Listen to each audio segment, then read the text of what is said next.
This is Cub Scouting, Plan Your Best Year Ever. My name is Bert Bender. I am a Cub Scout leader trainer, and I do a couple other things, mainly focusing on recruiting in the Atlanta Area Council.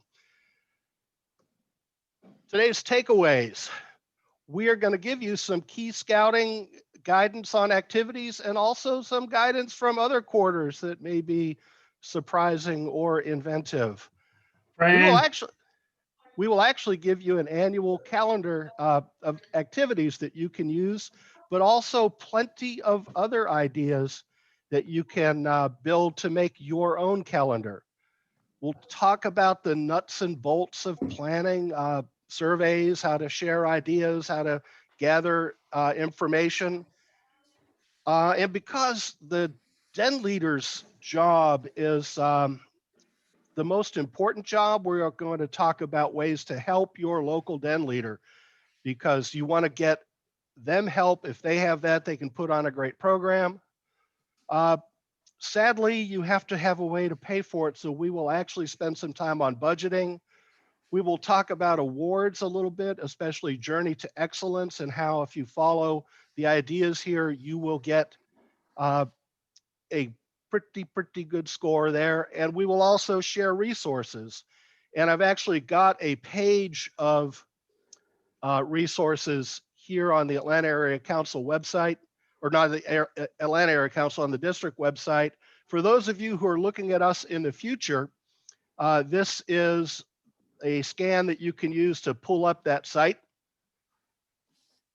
Now let's talk about our goals today. I have 3 goals. One is build your best plan, because there's not one single best plan for your Cub Scout pack, because all scouting is local. You have to use your resources, use the the parks and other areas around you. Use your people, know your abilities, know what they can do. Goal number 2, kiss me, not kick me. We want to keep it simple and make it fun, not keep it complicated and make everything hard. So we're going to talk about some ways to maybe uncomplicate some of scouting in order to make it fun and keep it simple. And our third goal is that you know this: if it's fun for kids, fun for families, and safe, then it's Cub Scouting. That's what you can build your program around. Go into the basics. Scouting has these 3 aims for Cub Scouting: character growth, citizenship training, and personal fitness. How do they deliver it? Through these methods. You live the ideals. You have a den or a pack. When you get together, you're saying the Scout Oath and Law a lot, and you're going to be driving those ideas home. For example, here on this archery range, they are probably driving home the rule of a scout is obedient, because you got to follow the instructions of your range master. Key method: belonging to a den. That's the small group where kids and families can really interact. So the good news is, in a time of COVID, you can actually focus more on den activities as opposed to giant pack activities if you have 40, 50, 60, 70, 80 kids in your pack. Advancement is a method, and that's full of a lot of opportunities to do cool things. And family involvement is super critical in Cub Scouting, because you don't want this to be a drop-off program. And we will talk a bit about ways to get that done, especially in the den environment. Activities.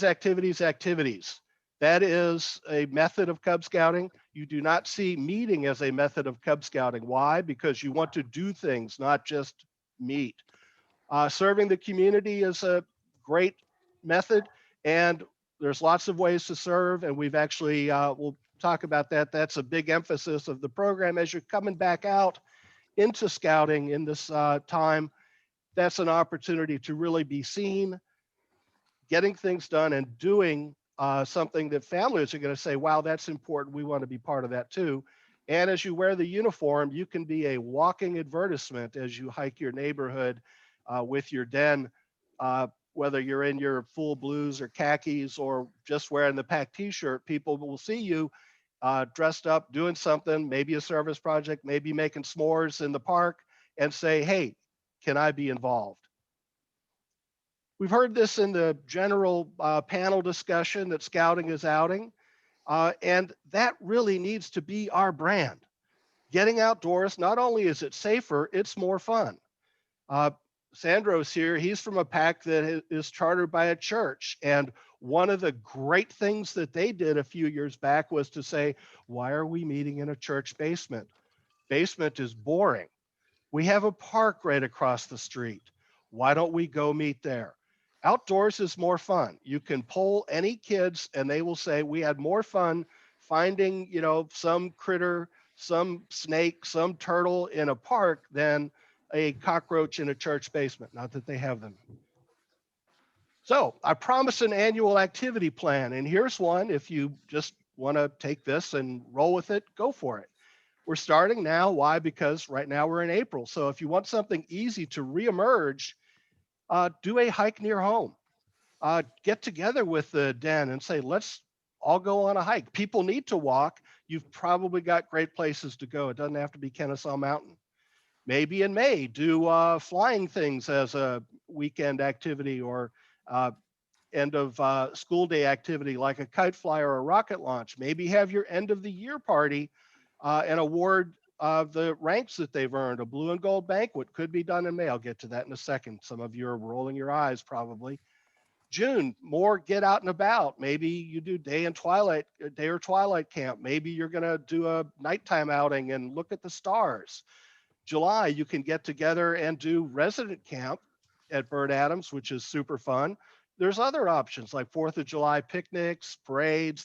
Those may be back, uh, but you can get out and do things in the out of doors. In August, be your final time to have dinner pack swim parties. If the pools are open, there should be a day with the Braves that's announced. That can be an option. September, as you're pulling new families in, if you're sports inclined, maybe you have a sports day in a local park or on the school or church playground area. October, if you've been prepping people in September, maybe it's time to hike at camps or do a full camp out. You can do a day at Spooky Rear Trailblazer. That can be easier for some, or invite families, especially those who are new to camping. When they see the weather report is going to be raining on Friday night, invite them to come out Saturday morning. Let the hardy campers set up camp. Then people can come, and then maybe, like Jason was saying in our preview time, that at 5 o'clock at the last weekend, the weather was fine. That way they can decide, oh, we'll stay, we'll set up a tent, but at least get them outdoors to do something. November, here's some ideas to change it up. There could be, hopefully there'll be veterans parades again. That could be a great thing to participate in. Maybe you'll do a marbles event. Holiday time, December holiday time, maybe you have a party, maybe you do family cooking, make that a home event. January could be a big overnighter. We'll talk about some of those options. February, maybe you're doing scouting for food as an activity. Maybe that's when your Pinewood Derby is. March, maybe you go fishing. But wait, there's more. There's other ways to do it. So this is an approach that mixes it up and does different activities, except where there's things like, uh, you know, twilight camp and resident camp that are only at one time. But if, for example, you're not into swimming, maybe you do a bike ride, maybe you do fishing in August as ways to invite new families to come and join you. In October, you've done Bird Adams time and time again, maybe you go to Woodruff. Uh, so there's lots of options there. Skiing in North Carolina, Cub Scouts can do that. It can be a great family event. So there's lots of ways to go. Those are just two examples. Your plan will be better when you use your resources and get ideas from your families. Now, I said some shocking things a few minutes ago, and some might ask, doesn't a blue and gold banquet have to be in February? And the answer is nope, you can do it anytime because it's your pack. And the history of this and how it got sort of sideways is blue and gold started as a birthday party for scouting, born on February the 8th. And in the 50s, when that started as a program event, advancement work was not done in den meetings, it was done at home by the parents when they wanted to. Den meetings were for playing games and crafts and making ashtrays and stuff like that back when people had ashtrays.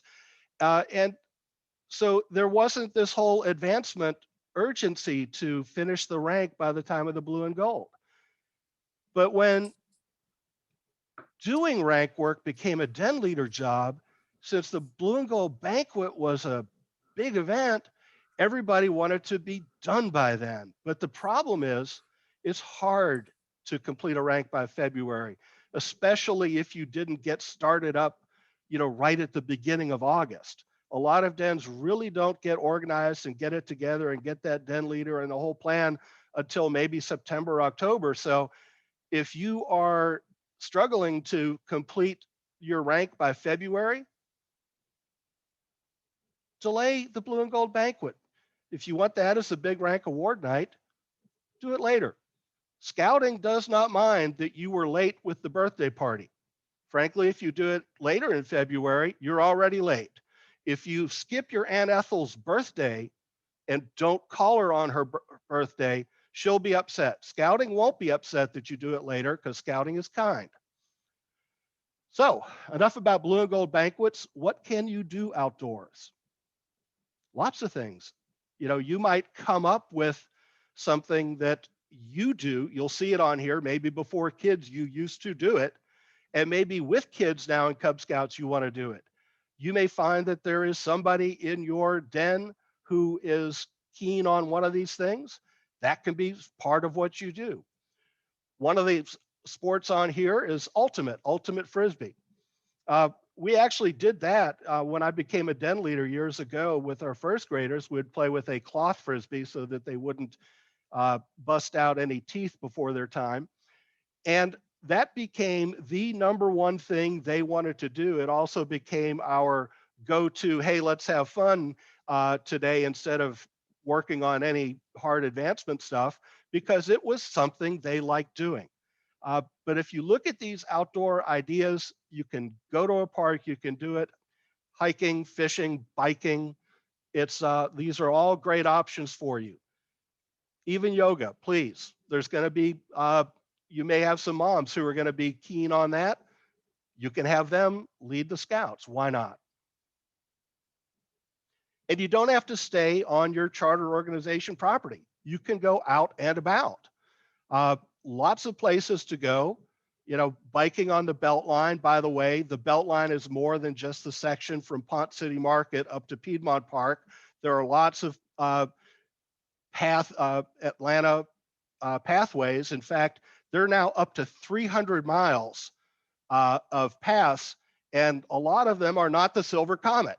The Silver Comet is great if you're riding hard and fast and long, but frankly, for Cub Scouts, there's all sorts of small bicycle paths all over the Atlanta area that are just perfectly fine for your K through 5 kids to go bike riding. They will have fun, and you will not have the stress of the peloton whooshing by on the Silver Comet Trail.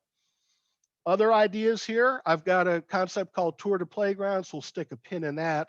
But find something that you like to do and go do it. That will probably score higher on did you like it than just having a sit around the table meeting. Here are some ideas for overnight destinations that I have flagged as hopefully opening soon. You'll have to watch for when they do reopen. They will want to reopen because places like Space Camp and Patriots Point in Charleston, that's their income model, is to have people come and pay to stay overnight. Most zoos and museums have had overnight programs and will again as we come back to being safe. And so these are some ideas. Rock Ranch may be the one that's least known, and that is a Truett Cathy Chick-fil-A program down in Barnesville, Georgia, where you learn how to live like the pioneers. They have pioneer villages, you sleep in Conestoga wagons. And so these can be great things to plan, not just for this year, but some packs will have a 6-year rotation of Space Camp, then Patriots Point, then a zoo overnighter, then let's go to a state park group camp. Let's do a overnight cave tour up in Tennessee.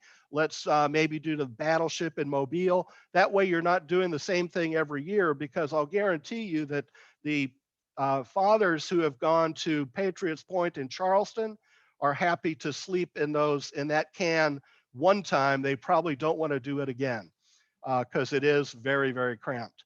So keep an eye out for those and build those in. But ultimately, your mantra should be pick activities that are fun for kids, fun for families, and safe. Safety, important BSA guidelines. This is the summary of the Sweet 16 of BSA safety on the uh, district page that I shared a second ago. You can find the link that gets you diving deeper into this. Obviously, qualified supervision, youth protection trained, when you're overnight camping, Baloo trained so that you know how to do it safely is important. Physical fitness, making sure that you're doing things that your scouts and parents can do. A kindergartner may not really want to walk all the way up Stone Mountain. They'll probably want to walk halfway up Stone Mountain, at which point you have to worry about whether your parents are strong enough to carry them the rest of the way or at least back down. So, try not to overdo it, keep people within their limits. Skill level limits are also important. We don't have scouts use a sharp knife until they're in the 3rd grade. Why? The manual dexterity means that they'll probably need to use first aid because they may cut themselves.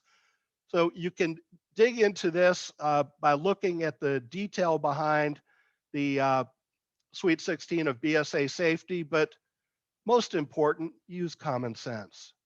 So for example, if you are going up to Woodruff weekend after this to go camping and you see that there will be thunderstorms Friday night, discretion is the better part of valor, and maybe you advise most of your families come up on Saturday.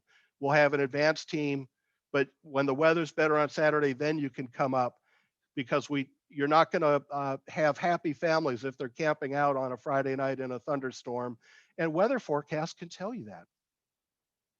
Now, here is a myth. Some people think the guide to safe scouting is only safety rules. And one example is it says overnight camping by lion, tiger, wolf, or bear scouts as dens is prohibited. Question, is that because it's unsafe? No. They simply have restated a program decision that was made years ago about camping. So does that mean if you have a pack and they're all 1st graders that they cannot camp because they're a tiger den? Yeah, they can camp. It's okay. If you have a pack that decides we're going to have a limit on attendance and the first people that sign up and fill up the spots are all wolf families, can they camp? Sure, they can camp. They have to camp under the same rules as a pack overnighter and have a Baloo trained leader, but it's actually technically a little bit safer to have a smaller group and one Baloo trained leader, because if you have one Baloo trained leader for every 25 people on the camp out, that person doesn't have to supervise as many people as if 150 people showed up, because all 50 families came with assorted siblings and others. That Baloo trained leader is going to have a lot of work to do. So that is just some information about how the Guide to Safe Scouting is used. There are definitely things that are prohibited and mandated there, like Baloo training on pack overnighters, but use common sense as you plan, because pandemic safety is important. I mentioned, small sizes of events. We know that we have to follow the rules. If your charter organization or the local park or playground says no admission, you can't be here, follow the rules.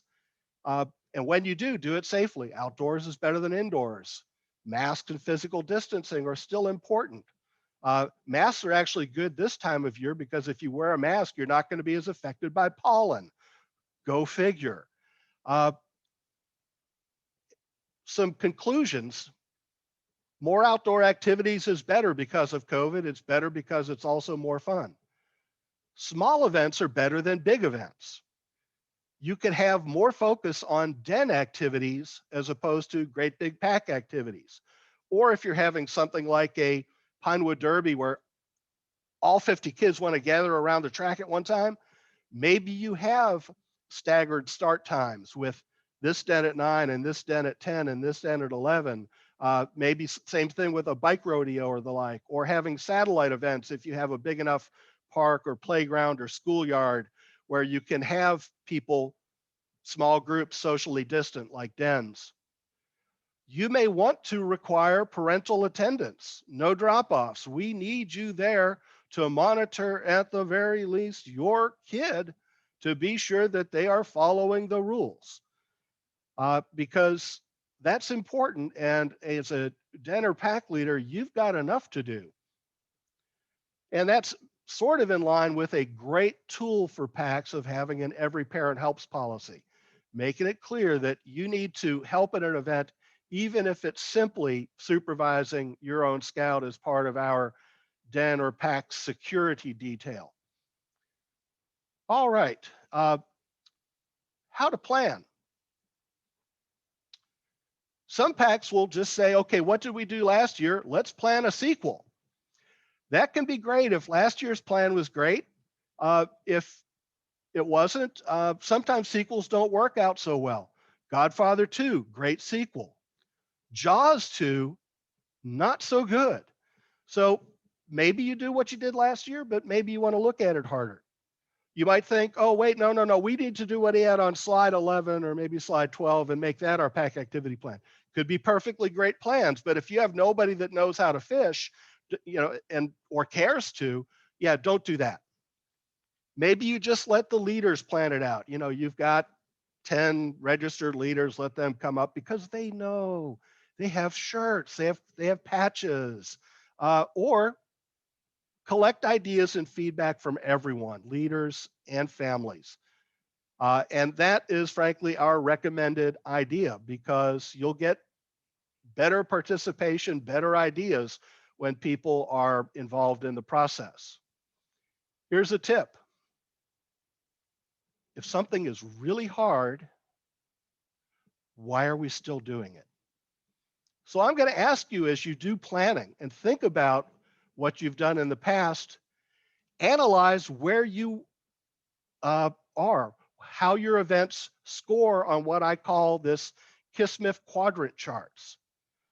So poll your families. What events did you do that are fun? Some are going to score high, some are going to score low. Ask your leaders, what events do we do are hard to lead, not simple?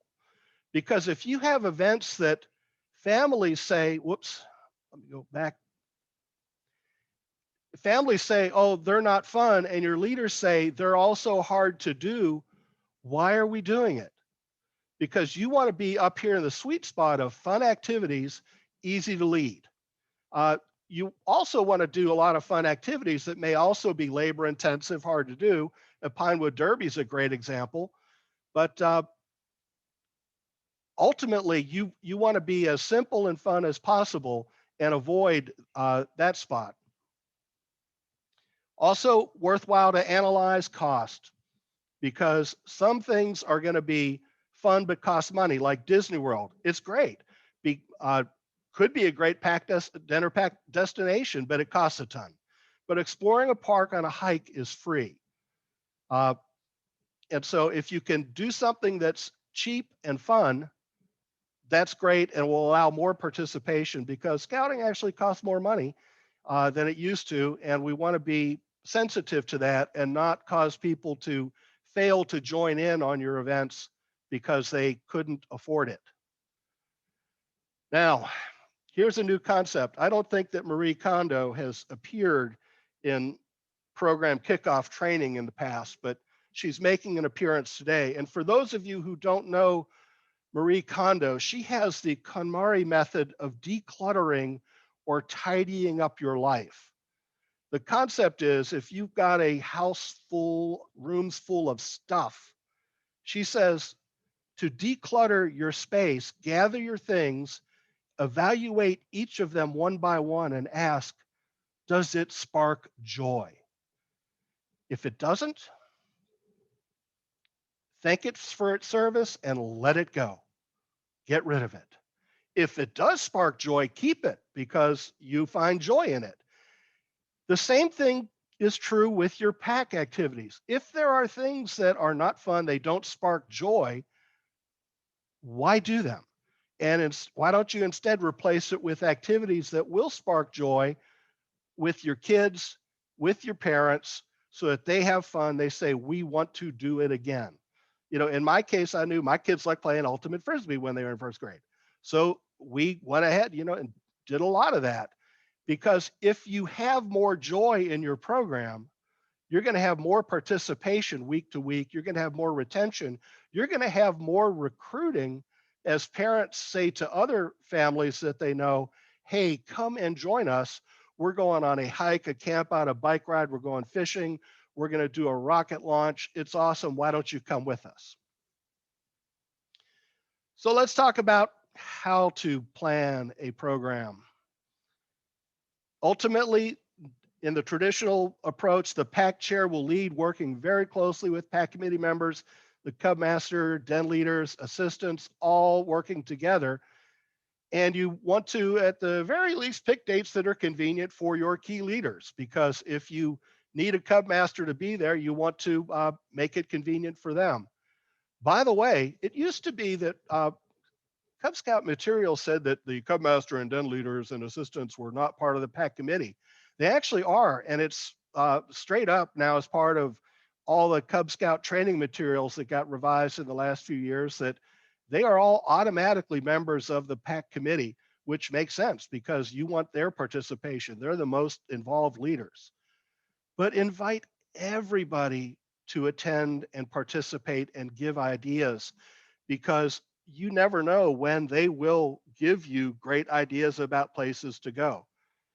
As a Cub master, I would invite people to give ideas about what to do. Why? Because A, they have great ideas, and B, I'm a lawyer. I don't know what fun is. I don't know where to go that would be fun. So I needed them to give us ideas. Uh, I will share that the Rock Ranch, I did not know about this as a lawyer because, no fun. But we did have a parent who said, this is an awesome place to go. I worked there when I was a teenager. And so we said, well, great. So cool thing is, when that person said that, we said, could you organize it? He did. And then the next year he became a den leader. And then the next year he became a Cub master. I am not guaranteeing that that will happen for you and your PAC, but unless you take people's ideas and, try to get them involved, you may end up with the same old group of leaders trying to do everything. When to hold a program planning conference? How's now? Frankly, you may need to be revisiting that, especially if your PAC has hit the pause button and is wondering, when can we come back out and scout safely? The answer is now. And you can start to plan for what you want to do the rest of this month, May into June. Doesn't have to be great big events. It could be, like I put on the slide earlier, just a local hike in the neighborhood. Maybe go to the park if you're allowed to use the area there and cook s'mores.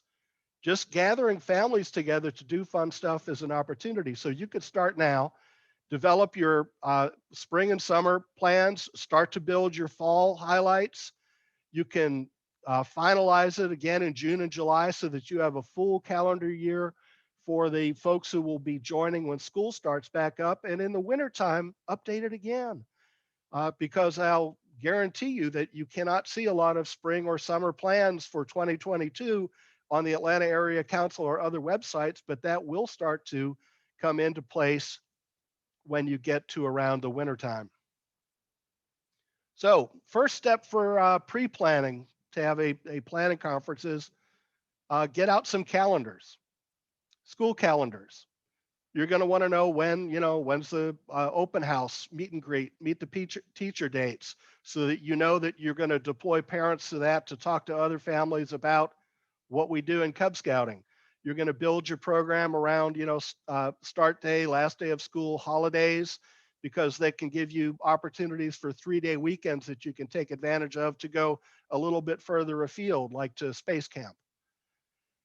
Council and district events on the program planning page that circulated where you found this link, you'll find the guide that will give you a number of key events that are already baked in. And as Graham Payne said, follow the Atlanta Area Council website, because more dates will get put on the calendar that you may want to do. Like, we will soon see a Braves game on the Atlanta Area Council calendar. Sometime later this fall, we'll see when University of Scouting is. That may be a training date that you may want to shift things around so that your leaders can get to that. Other organizations, does your church have, a fall festival or a spring carnival?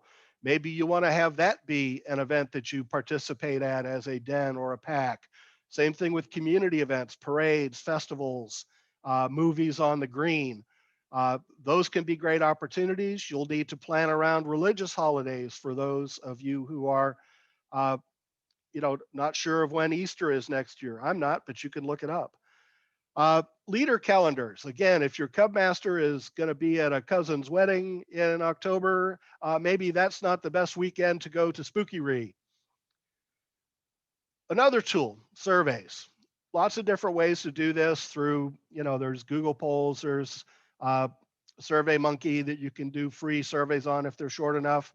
But this is a gift of getting your families and leaders to give you feedback about what they like, what they want to do. It's good to do all the time after events. Like, did you like it? And maybe to apply it to the Kismet quadrants, you put it on a scale of 1 is awful and 10 is love it, so that you can find out what people really liked. And then if we do it again, while it's fresh on people's mind, how would we change it? That can be great. And if you save that information, it's going to be a lot easier for when you do it the next time. If you have good reviews, you can make it even better for when you do it again. But basically, before annual planning, ask all leaders and families, what would you like to do? Where would you like to go? When would you like to go? You'll probably need to give them some choices. And by constructing a good survey, you can do that. Speaking of choices, here's a myth. George, you'll have to put your fingers in your ears on this. Some people in Cub Scouting will think we're only allowed to camp at Atlanta Area Council camps. And the answer is nope, you can attend events and camp in other councils. And when you do, you will realize that their primitive and rundown facilities are no match to the Atlanta Area Council facilities. But it is okay to scout out new places. You just have to sign up on their websites and follow their rules. So, do that, because if you have families who are saying, Bird Adams again, okay, maybe that's a little jaded, but maybe go to Woodruff, maybe go to Camp Thunder. If you switch it up, then you're going to have families who have been to Bird Adams 3 years in a row who might be more interested if they're going up to Camp Sidney Dew in Rome, Georgia. It's okay. Be an ambassador for us. Now, when you do surveys, invite everyone to give their ideas and attend the event you have to put the final touches on planning. I will say that during our time, my time as a Cub Master, we would ask people to submit a survey. We'd get a lot of ideas. We would ask people to come and participate in a planning meeting. And usually it was the same 5 families who showed up. That sounds very mafia, but true. We had like 5 families, and we actually, several years, we met at a room in an Italian restaurant in Midtown. Wow, that sounds even more mafia. But we came up with great plans because we invited ideas. We would have, we'd put out on the table, hey, this guy Josh says, let's go to the Rock Ranch. And the 5 families would say, yeah, let's do that. And let's make Josh, make him lead that.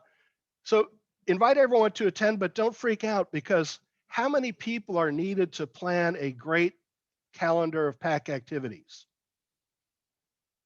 1. If you just have one person with these ideas and everyone else is sitting around going, I'm not sure, I don't have any ideas, you could share the calendar and say, what do you think about this? And get their feedback that way. So open it up to everyone, let them participate, and frame it when you're planning for a meeting with all parents or just the 5 families. Your survey will probably give you some inkling of, oh, we don't want to ever do that again, or we want to go to this new place that you've described. So maybe it'll be clear what you want to do in October, or maybe you just narrow it to final choices and discuss it. You will probably want to start to add other elements if you have a group of people that you're meeting with. Like if you're not sure who will lead an event, like organizing the group to go to the Braves game or to do a fishing event, you can seek leaders for those. When you're planning, when you're getting together with families, that is a good time to look at what your open den and pack leader roles are, because not every den leader who signs up to lead a den of lions expects it to be a 6-year commitment. So it's good to recruit den leaders where you're missing a den leader, recruit assistants where you have a den leader, so that you can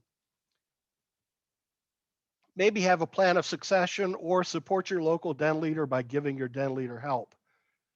Super important to also focus on budget and fundraising, because if you're doing events, you've got to figure out what you're going to pay for. More on that later. Also super important to, if you need to, perhaps institute an every parent leads pack policy. Discuss what that means and get some consensus on that about how it is fair for every parent to be asked to, you know, lead at least half of a den meeting or a den activity. You can let the den leader sort out who does what, but most families should say, yeah, that's fair. We'll find something we can do. So when you have your planning conference, fill up your calendar. Determine what pack-wide events you want to schedule. Go month by month like we did before. Determine what are you going to have. Are you going to have activities, or are you going to have just meetings? Where are you going to do advancement activities? Is it just in the den events, or are you also going to do them in the pack events? You'll want to have recruiting events. Recruiting events can be any fun event that you invite families, new families to. It's also good to have a fun event opportunity for a lot of parents to get invited, a lot of families to come and hear from you and your district executive. This is what we're doing. You know, you may have it in a park opposite what the kids are doing. They may be having their field day over there with a bunch of den leaders and parents helping them. And the parents of the new families can get the pitch on joining up, and hopefully by taking a test drive and seeing Cub Scouting in action in your den or pack, they can join up right there. Again, fill up other events and keep track of how that evolves as school days get announced.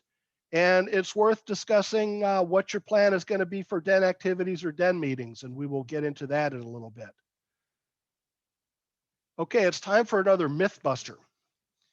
It is commonly said that you have to have 8 pack meetings a year in order to score in category 9 of JTE, because that's what it says. But that's not all it says. It's a category called pack and den meetings and activities.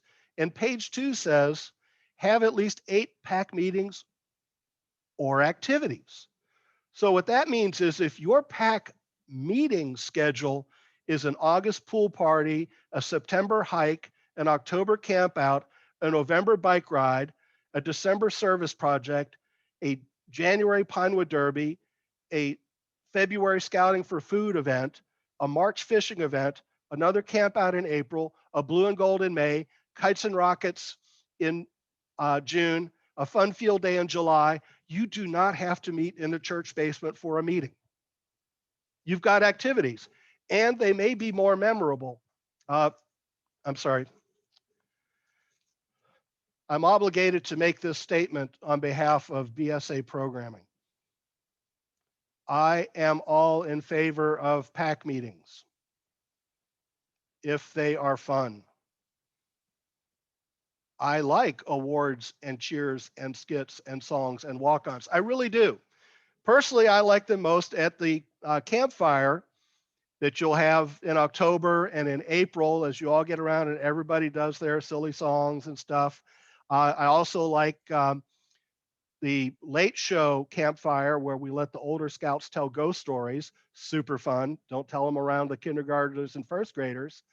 And so if your pack meetings are really great, you have a tradition of somehow you seem to recruit parents who were the theater kids in high school, and they are all about let's put on a show, and your pack meetings are just great, and you wonder why they are still off Broadway, because they should be on the Great White Way.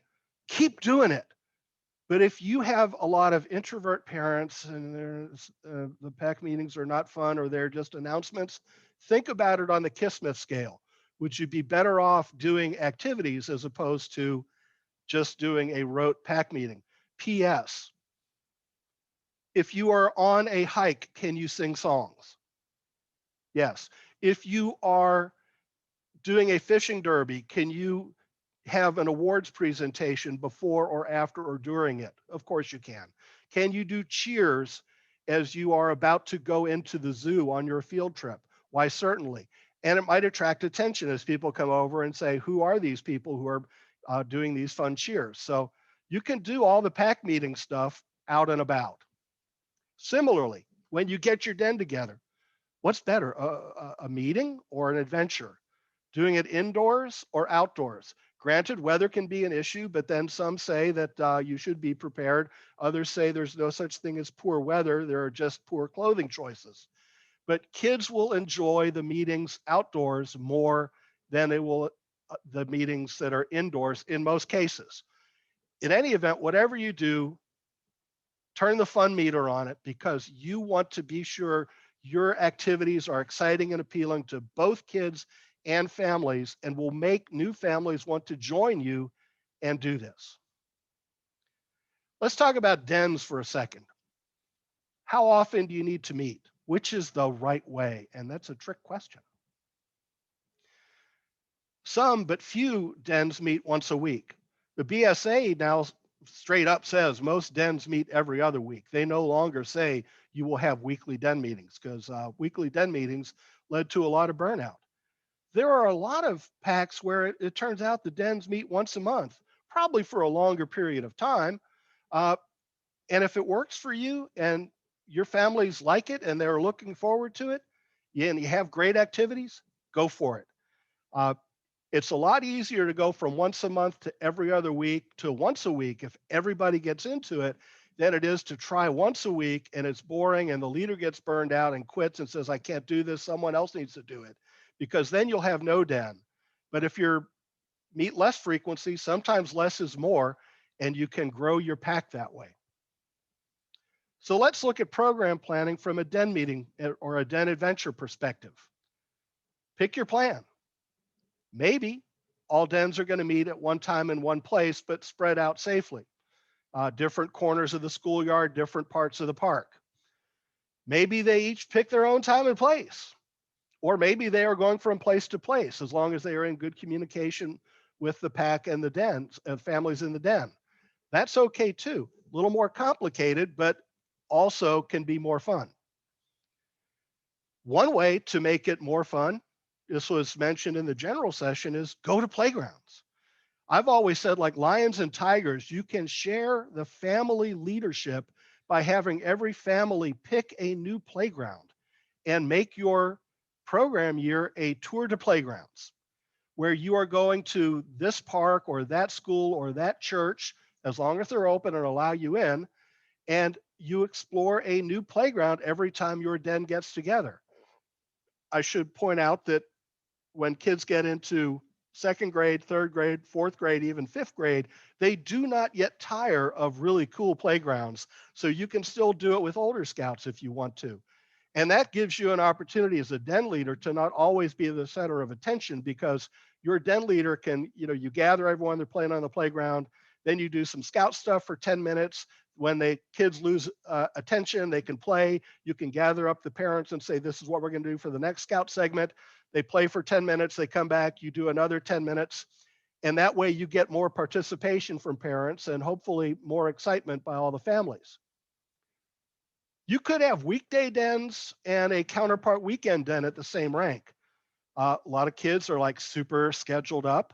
We had this most commonly with our fourth and fifth graders because we would have in some years a den of footballers and a den of not footballers.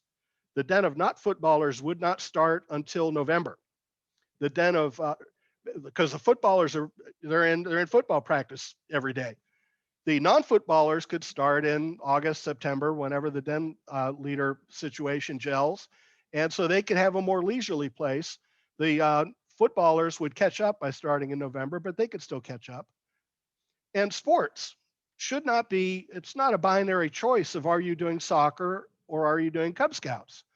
You could actually, on the sidelines of a soccer practice, get all the families together and say, hey, do we also want to do Cub Scouting? Maybe we're all the same age. We could have a Cub Scout den and we could integrate, Cub Scouting ideals into the practices or games, or maybe have den activities after a practice or game every once in a while. So it's not an either or situation. Let me talk about pandemic. This was sort of hinted at by Kes Stadler talking about how he has live meetings with his troop, but he also has a Zoom option. And this chart shows basically a spectrum of possible PAC program plans that you can have. A year ago, maybe there was only family-led or virtual Zoom activity. So every family has to have somebody logging in for their Cub Scouts. Before COVID, most everything was only in-person group activities except for what had to be done at home. But now we're probably somewhere in the middle where you are going to have in-person activities some of the time, but maybe not all of the families. So when you do get together and have that hike next weekend, or you're up at Woodruff next weekend, take pictures, take video, share with the people who are back at home what you're doing so that they can participate. And if you're doing an advancement activity, an adventure in a den meeting, share with the other families so that they can catch up, because we have many, many more Atlanta Area Council resources. Scouting on Demand has a lot of promo that is mostly for individual family work. So it has family-led plans, videos, adventure boxes, activities, and a lot of great stuff that can be a resource for your families, your dens, and your packs. We also have straight up Cub Scout advancement resources that we'll show in a second that have simpler plans, including the family-led plans, but also some streamlined plans in the required adventures, because all of this is meant to support your local den leader. A PAC Every Parent's Helps policy helps do that. It also requires a den leader to buy into it and enforce it and give parents something to do. And we are providing resources to help that, because if you share your adventure resources for whatever you're working on at your activity this afternoon or next Tuesday afternoon, you want to be sure your leaders know where to get it, and you want to be sure that they share it with all the parents so that they are better equipped to participate as leaders in your program. Now, I mentioned that there can be advancement anxiety. That was in the context of the rush to get ranks done by the blue and gold banquet.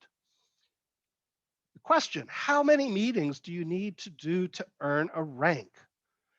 And the answer is it depends on which plans you use. So let's break this down into the three kinds of plans that we have available most commonly for den leaders in Cub Scouting.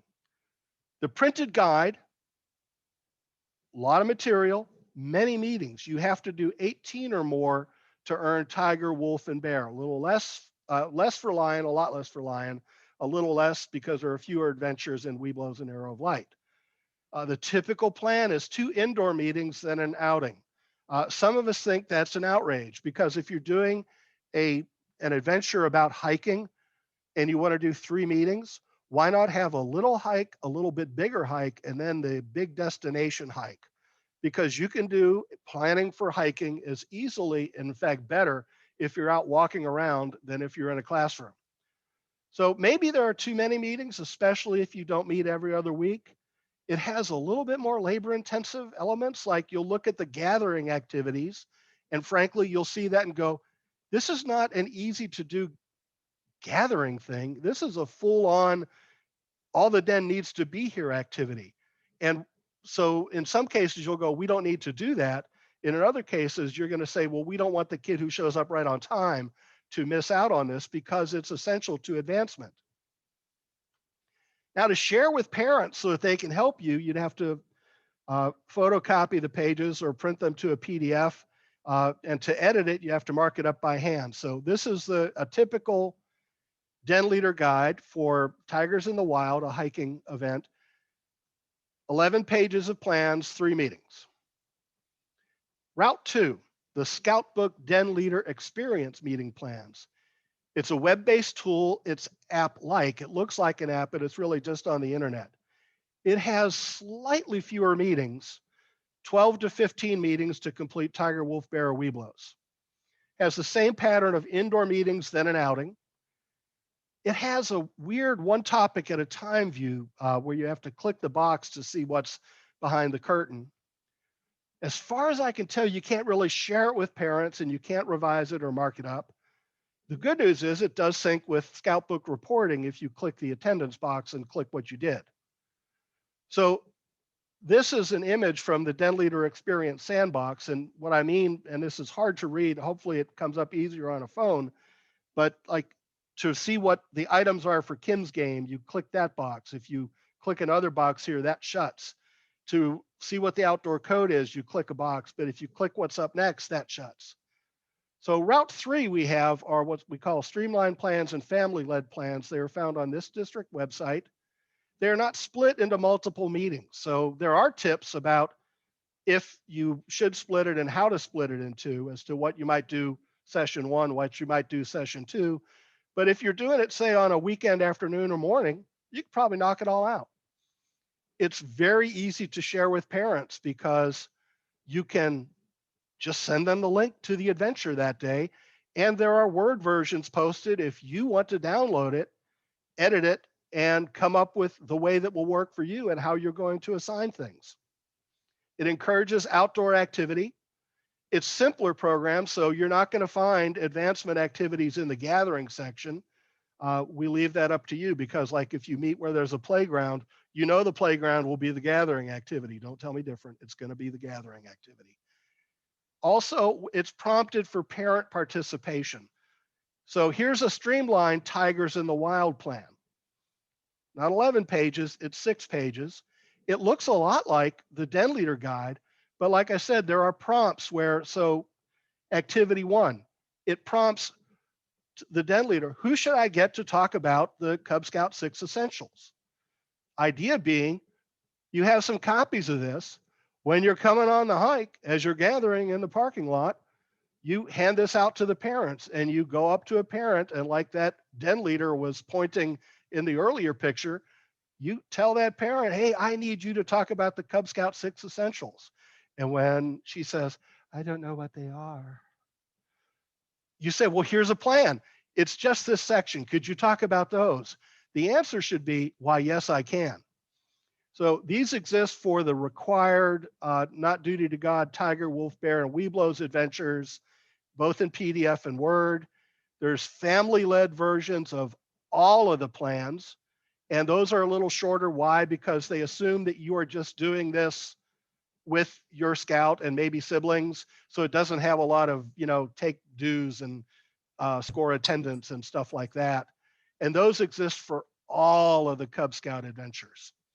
And those pages can be linked also through the Atlanta Area Council advancement, and then it drops down to Cub Scout advancement.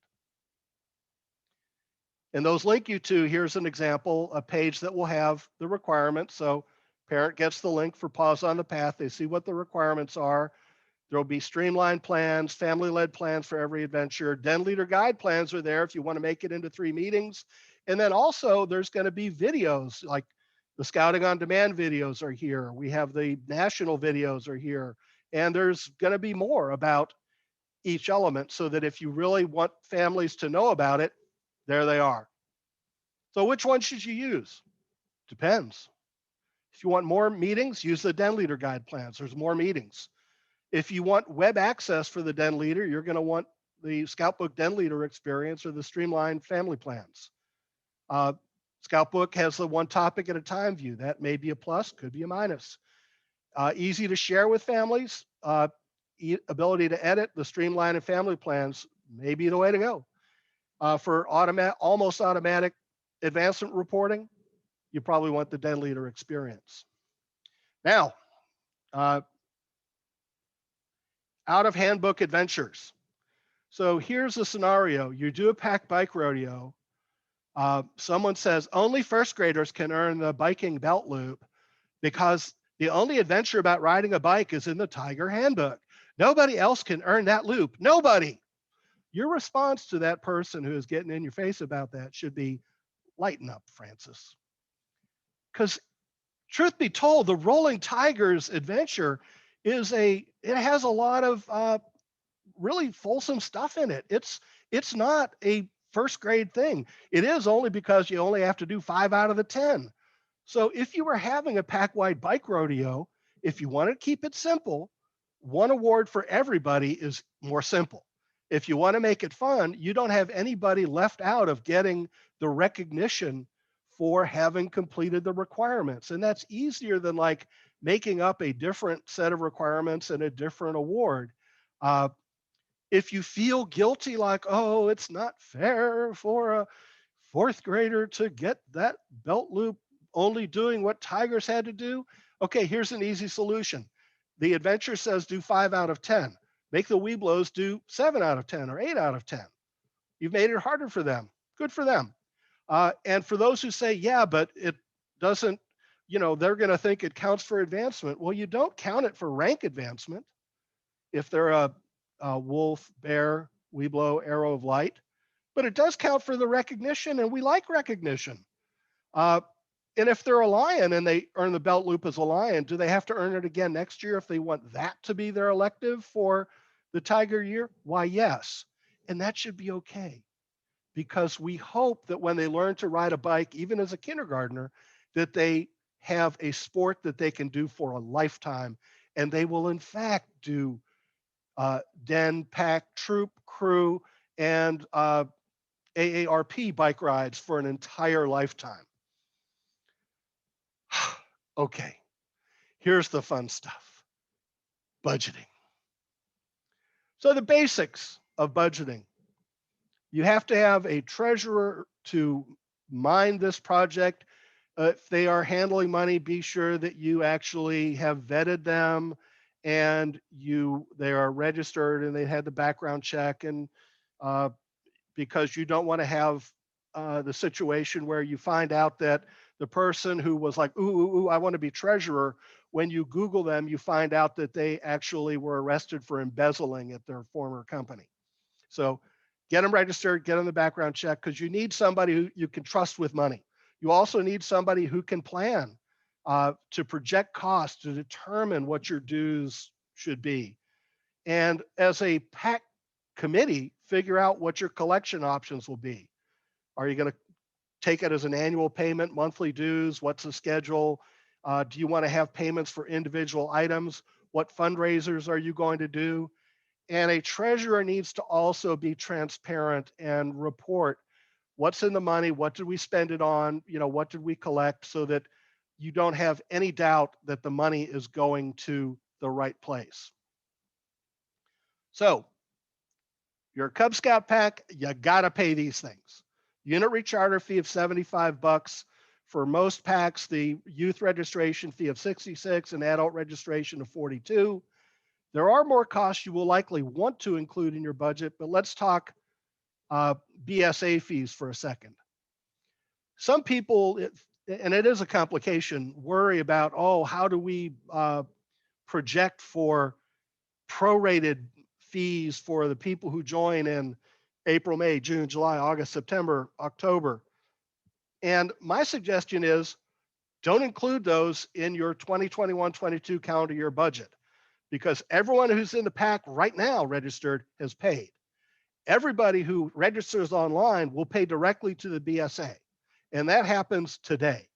So the only time you would have to worry about somebody is if they are paying with or joining with a paper application, in which case you figure out for that family what their pro rata fee is plus the new member joining fee and collect that straight up from them. Just keep it out of your budget. So what else might you pay for? These are some examples. You don't have to do all of these. You might want to do some. Uh, Handbooks are a terrific thing for the scout and family to work on. When you recognize advancement, it's good to have something more than a round of applause. So handing out badges, loops, and pins is a great thing. Some PACs will not tax their adult leaders by making them pay a registration fee, and they will just bake that into the PAC dues so that everybody pays it pro rata. But there's no right way. Obviously, the more stuff you bake into a budget, the higher your price tag looks like. So a lot of PACs will compromise, and maybe they'll bake money in for the Blue and Gold Banquet and Pinewood Derby, but have campouts and field trips be paid a la carte. Revenues. You can combine from collecting PAC dues, and you got to figure out, what's the easiest way to do that. Council approved fundraising, obviously sponsored events regular are camp cards and popcorn sales. You can do other fundraising as long as you get approval through your district executive, because you can't just, like, for example, have casino night because gambling is not consistent with our ideals and maybe against the law. Basically, the fundraising is going to offset your PAC dues. Otherwise, you're going to have to collect from the families. But our goal is to make it affordable to everyone. So if a family needs help, there are Scout Reach resources that they can access.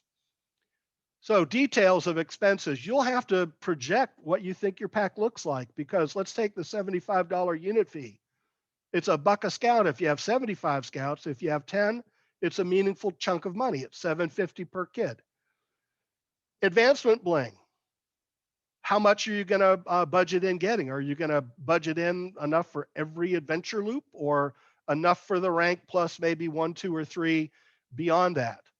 What other PAC expense items are you going to build into the budget? And, is that a cost that's just incurred by the PAC, like a,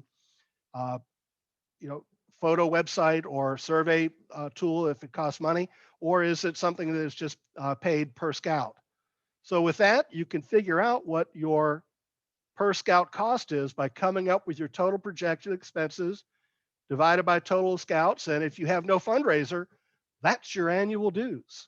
If you do have a fundraiser, then you need to do some projection about what your collection amount will be so that you can come up with a net dues number.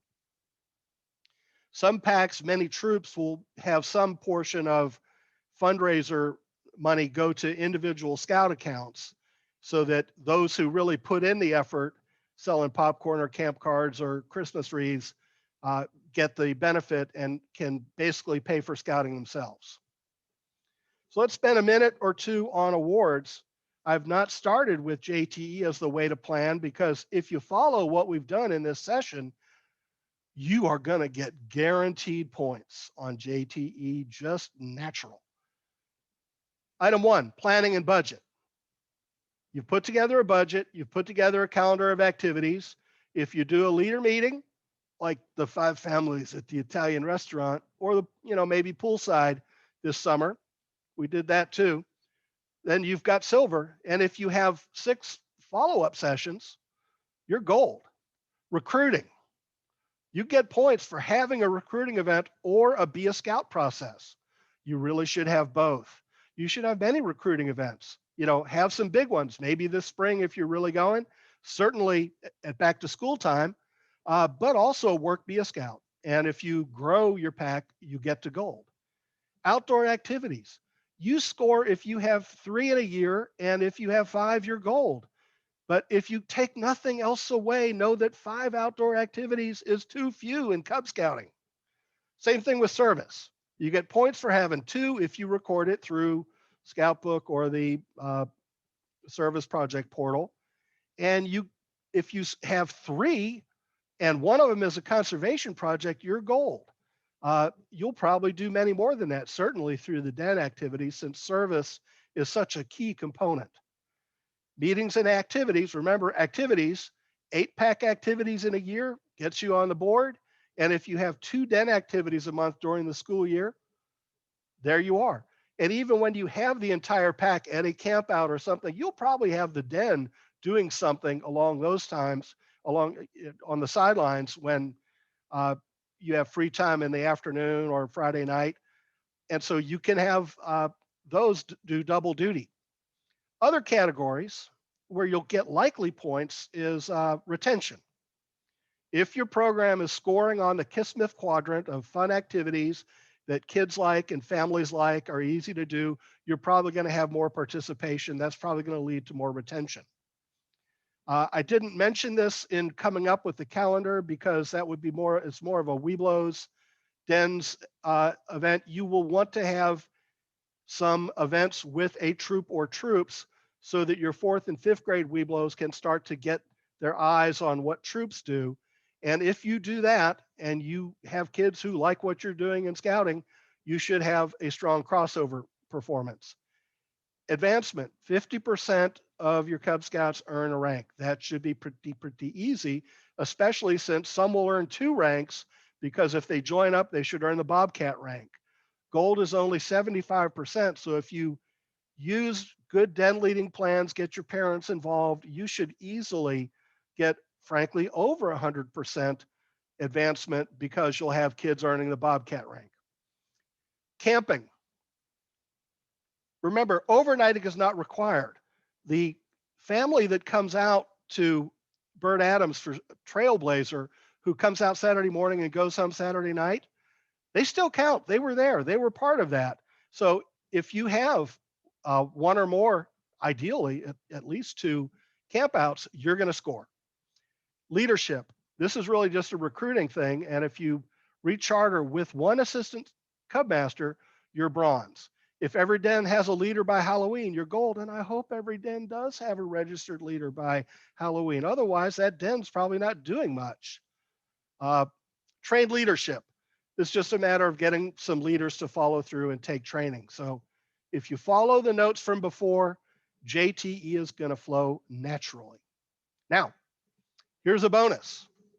Technically, the JTE rules refer to in-council or out-of-council Cub Scout day camp, family camp, and or Cub Scout resident camp. It doesn't say pack overnighters. Now, you're going to do that with a Baloo trained leader. And if you report that on your JTE score, the Atlanta Area Council is going to do the right thing. They are going to credit you with who came to your pack overnighter that you did properly, because we want more packs to do safe camping. And if, for example, there's terrible thunderstorms before scheduled for the forecast for the week that you're going camping at the Spooky-Ree and the last weekend of October, but the weekend after that looks great and you find a campsite, go for it, do it. You'll still get your JTE points. So with that, let me remind that we have this takeaway page for those of you who are on the YouTube in the future. You can scan this code. You will find on it a lot of links to pages, and the text includes a lot of the commentary I've given today. You will find resources like different budgeting spreadsheets, one from the BSA and one that actually gets into more granular detail with the current pricing of all the baubles and gigas and badges and loops and pins that Cub Scouting has, so that you can project more precisely what your costs might be. And with that, let me ask, do we have any questions?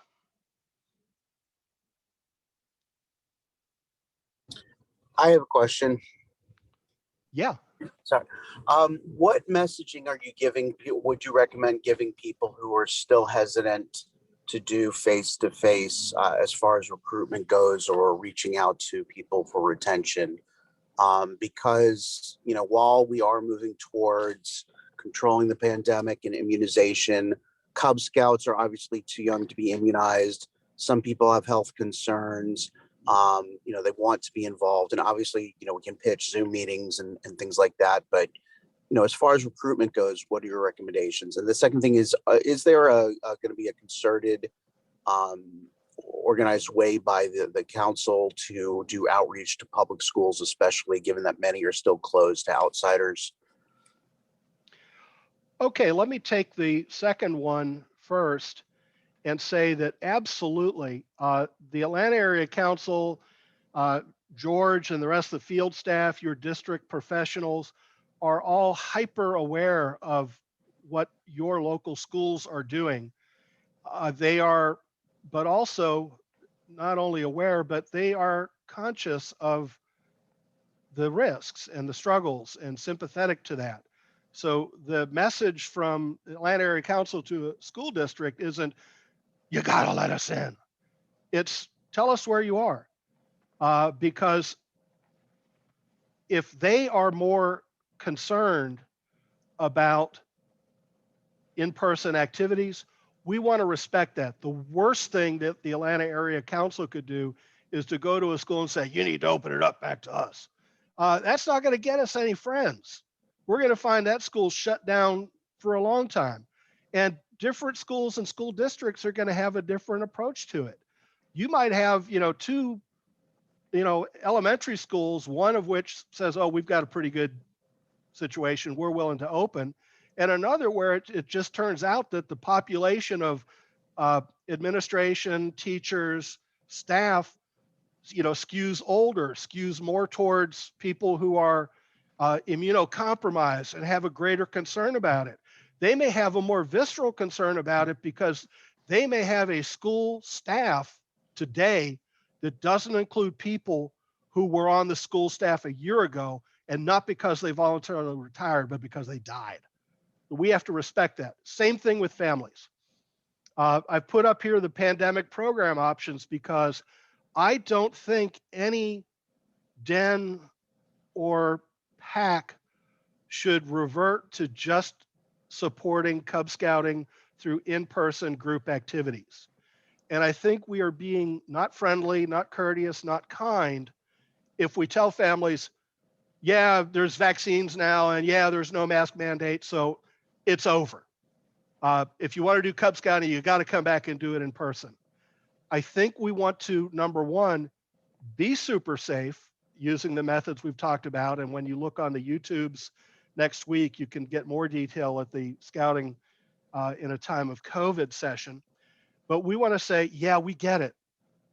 The leader might say, I'm vaccinated.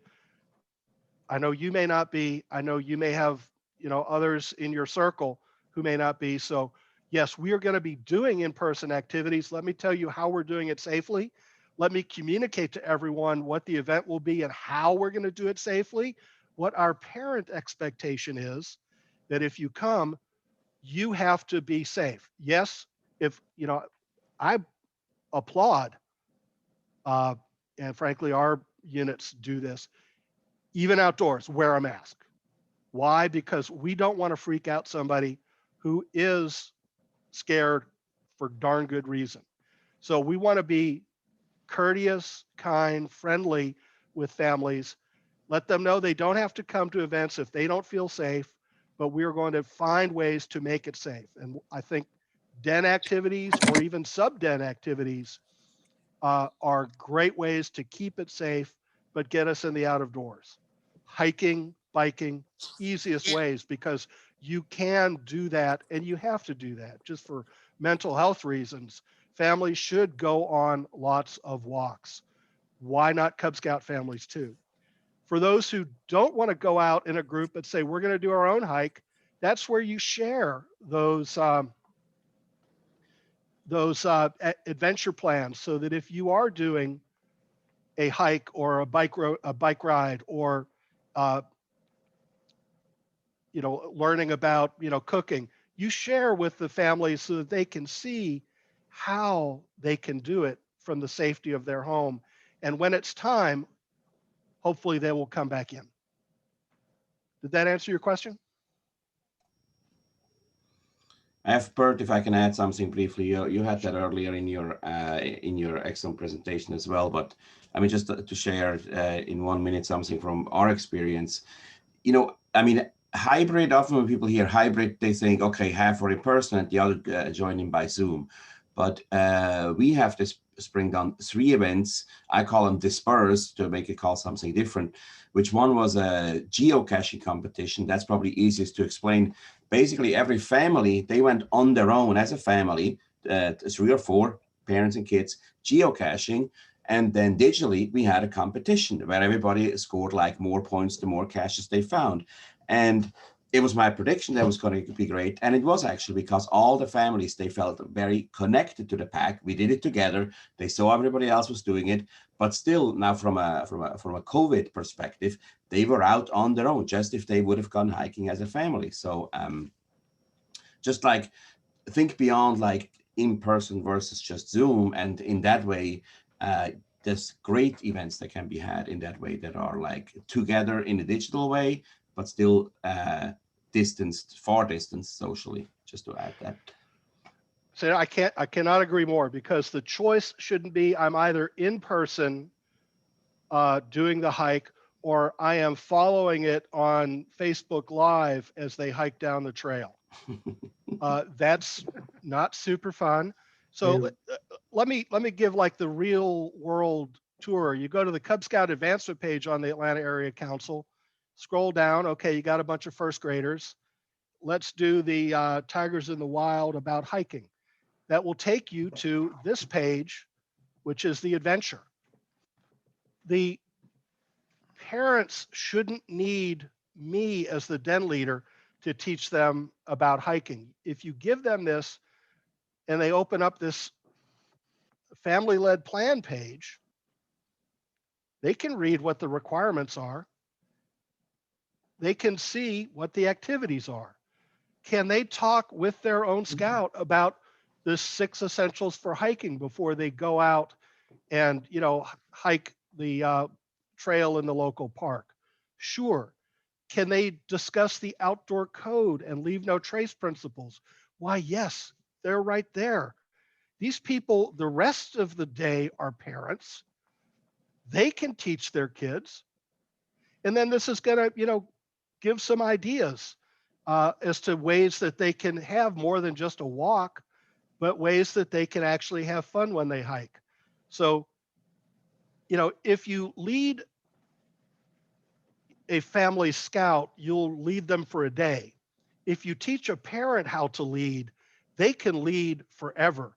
And frankly, when they come back and they're in person, when you ask them, hey, could you teach our 4th graders about hiking or cooking or whatever they know, they really can't say no anymore, because that they have done it while they were in their quarantine time. What else do we have from anyone?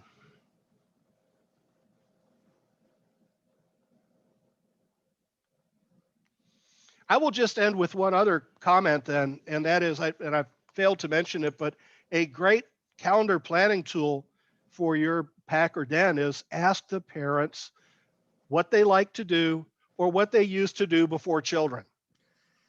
So if you have someone who says, oh, I'll tell you, my favorite thing is, and I miss it because there's no games anymore, is I like tailgating down at the bends, and I go to Athens before every Georgia game, and we tailgate, and that's what I like to do. Hey, that person should be the one who teaches Cast Iron Chef in the Weeblos and does a lot of the cooking adventures at all levels, because that's that person's thing. If you have a mom who's like, oh, this is the year I'm gonna do a triathlon. Well, maybe you have your leader for biking and swimming and running. Now, not that you need to have your first graders do an Ironman, but you will have someone who that's their thing, and you can bake that into your program, whether or not it was in your program last year, because new parents, new people, new passions, use them. Anything else? Thank you Great very presentation. much for an excellent program. It was Awesome. really good. Thank you. I'm glad you enjoyed it. And if you like Thanks. this, tell your friends. If you didn't, keep it to yourself. Thank Bye Good now. you. afternoon. Thanks.